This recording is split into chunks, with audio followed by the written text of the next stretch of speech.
ربنا يا ربنا ربنا يا ربنا মোকালামার উদ্দেশ্য হলো সালামের অর্থ আল্লাহর অস্তিত্ব, নামাজ পড়া এবং তওবা। আসসালামু আলাইকুম।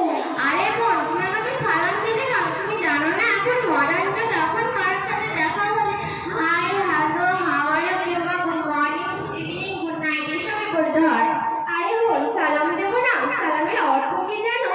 সালামের অর্থ হলো আল্লাহ তোমার প্রতি রহমত বর্ষণ করুক। এছাড়াও নবী পাক সাল্লাল্লাহু আলাইহি ওয়াসাল্লাম হাদিসের মধ্যে বলেছেন আসসালামু ক্বাবলাল কালাম, অর্থাৎ তোমরা কারোর সাথে কথা বলার পূর্বে সালাম আদান প্রদান করো। এটাই সালামের অর্থ। আচ্ছা বোন, এখন নামাজের সময় হয়েছে, তুমি কি নামাজ পড়বে না? নামাজ পড়ে কি হবে? তুমি কি জানো না আল্লাহ পাক কোরআনের মধ্যে কি বলেছেন? কি বলেছেন আবার? আল্লাহ পাক কোরআনের মধ্যে বলেছেন ইন্নাস সালাতা তানহা আনিল ফাহশি ওয়াল মুনকার, অর্থাৎ নামাজ হলো সমস্ত খারাপ কাজ থেকে দূরে রাখে। এরপর নবী পাক সাল্লাল্লাহু আলাইহি ওয়াসাল্লাম হাদিসের মধ্যে বলেছেন আস-সালাতু ইফতাহুল জান্নাত, নামাজ হলো জান্নাতের চাবি। আরে বোন, আমার বয়স 70-80 বছর হোক, থুতথুরে বুড়ি হব, উঠতে গেলে লাঠি, বসতে গেলে মাটি, তখন আমি ঠিক জান্নাতের চাবি তৈরি করে নেব। আরে বোন, তুমি বলছো তোমার বয়স 70-80 বছর হয়, তখন তুমি নামাজ পড়বে? তুমি জানো না আল্লাহ পাক কোরআনের মধ্যে কি বলেছেন? আল্লাহ পাক কোরআনের মধ্যে বলেছেন সাব্বুনি সাইফি ওয়ালাহি তাআলা, অর্থাৎ জৈবন বয়সের ইবাদত আল্লাহর দরবারে বেশি গ্রহণযোগ্য। এছাড়াও জিবরিল আলাইহিস সালাম বলেছেন পৃথিবীতে কত কত বৃষ্টি পড়ে তা আমি গুনতে পারি, কিন্তু জৈবন বয়সের ইবাদত তা আমি জিবরিল গুনতে পারি না। আরে বোন, আমি আল্লাহর অস্তিত্ব বিশ্বাস করি না। আরে বোন, তুমি আমার নাস্তিকের মতো ব্যবহার করছো কেন? আল্লাহ বলে যদি কেউ থাকতেন তাহলে আজ পৃথিবীতে হত্যা, নারী নির্যাতন, অহরণ হলে আল্লাহ শাস্তি দিতেন, কিন্তু এসব তো কিছুই হয় না, অর্থাৎ আল্লাহ নেই। আরে বোন, ঠিক আছে, এই বিষয় নিয়ে আগামী বুধবার সকাল 9টার সময় তোমার সাথে আলোচনা করব। এখন চললাম। তুমি এত তাড়াতাড়ি কেন করছো? আমি এখন মাদ্রাসায় পড়তে যাব বোন। আরে এখন মাদ্রাসা পড়া রাখো, জীবনটাকে এনজয় করতে শেখো, বড় কাপড় খোলো।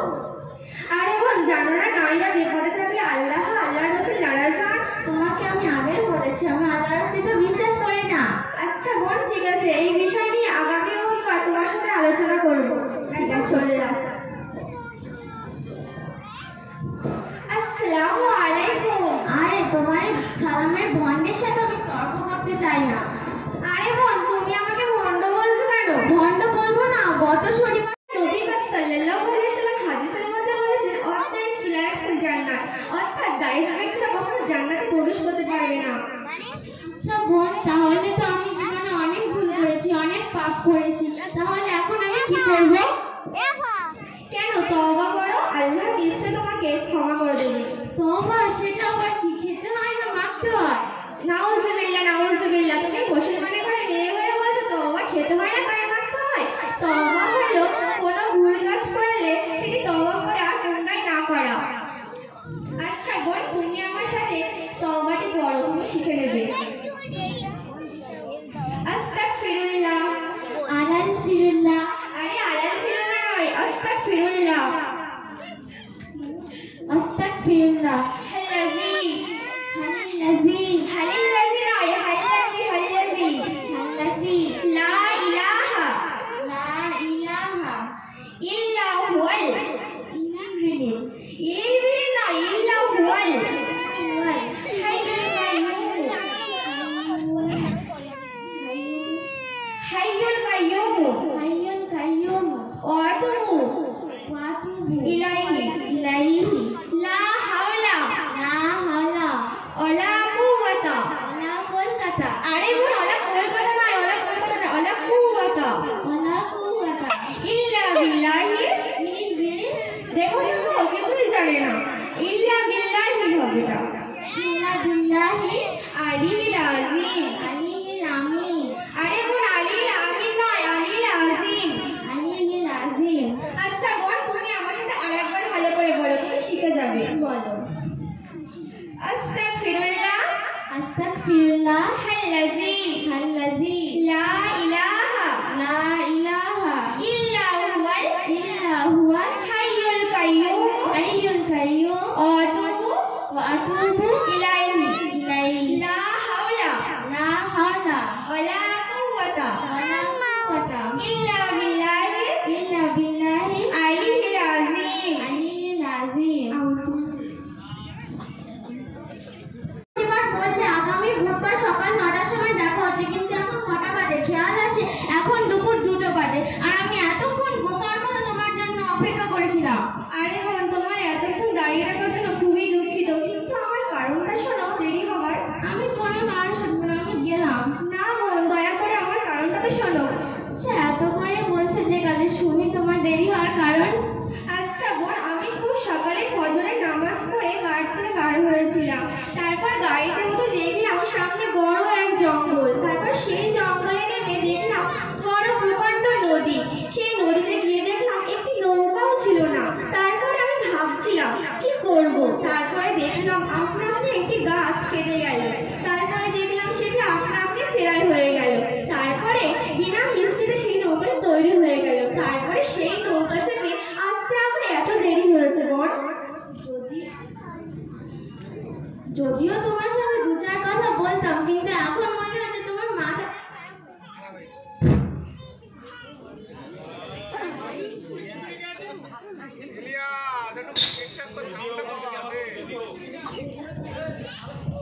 যদিও তোমার সাথে 2-4 কথা বলতাম, কিন্তু এখন মনে হচ্ছে তোমার মাথাটাই গেছে। বিনা অস্ত্রে গাছ কাটা, বিনা মেশিনে চেরাই হওয়া, বিনা মিস্ত্রিতে নৌকা হওয়া, এটা কি সম্ভব? আচ্ছা বোন, আমার মাথা ঠিকই আছে। তাহলে বলো তো, বিনা অস্ত্রে গাছ কাটা, বিনা মেশিনে চেরাই হওয়া আর বিনা মিস্ত্রিতে নৌকা তৈরি হওয়া, তাহলে এই পৃথিবীতে বরফ, আকাশ, পাহাড়, পর্বত, গাছপালা, সাগর, মহাসাগর এগুলো সৃষ্টিকারী কে বা এর কারিগর কে? বোন, তুমি ঠিকই বলেছিলে। আমার এতদিনের বিশ্বাস তো ভুল ছিল। আল্লাহ আছেন আর তিনি হলেন সৃষ্টিকর্তা। আচ্ছা বোন, তাহলে তুমি বিশ্বাস করেছো তো এবার? হ্যাঁ, করেছি। আচ্ছা বোন, নামাজ না পড়লে কি কোনো ক্ষতি আছে? তুমি জানো না, নামাজ একত্র কামনা করলে, একত্র কাজা করলে 2,88,000 বছর জাহান্নামের আগুনে পড়তে হয়। জাহান্নাম, সেটা আবার কি? তুমি মুসলিম ঘরে মেয়ে হয়ে বলছো জাহান্নাম, সেটা আবার কি? জাহান্নাম হলো আল্লাহর শ্রেষ্ঠ শাস্তি কঠিন জায়গা। এছাড়া নবী পাক সাল্লাল্লাহু আলাইহি সাল্লাম হাদিসের মধ্যে বলেছেন, অর্থাৎ সিলাতুল জান্নাত, অর্থাৎ দায়িস ব্যক্তিরা কখনো জান্নাতে প্রবেশ করতে পারবে না। আচ্ছা বোন, তাহলে তো আমি জীবনে অনেক ভুল করেছি, অনেক পাপ করেছি। তাহলে এখন আমি কি করব? কেন? তওবা করো, আল্লাহ নিশ্চয় তোমাকে ক্ষমা করে দেবে।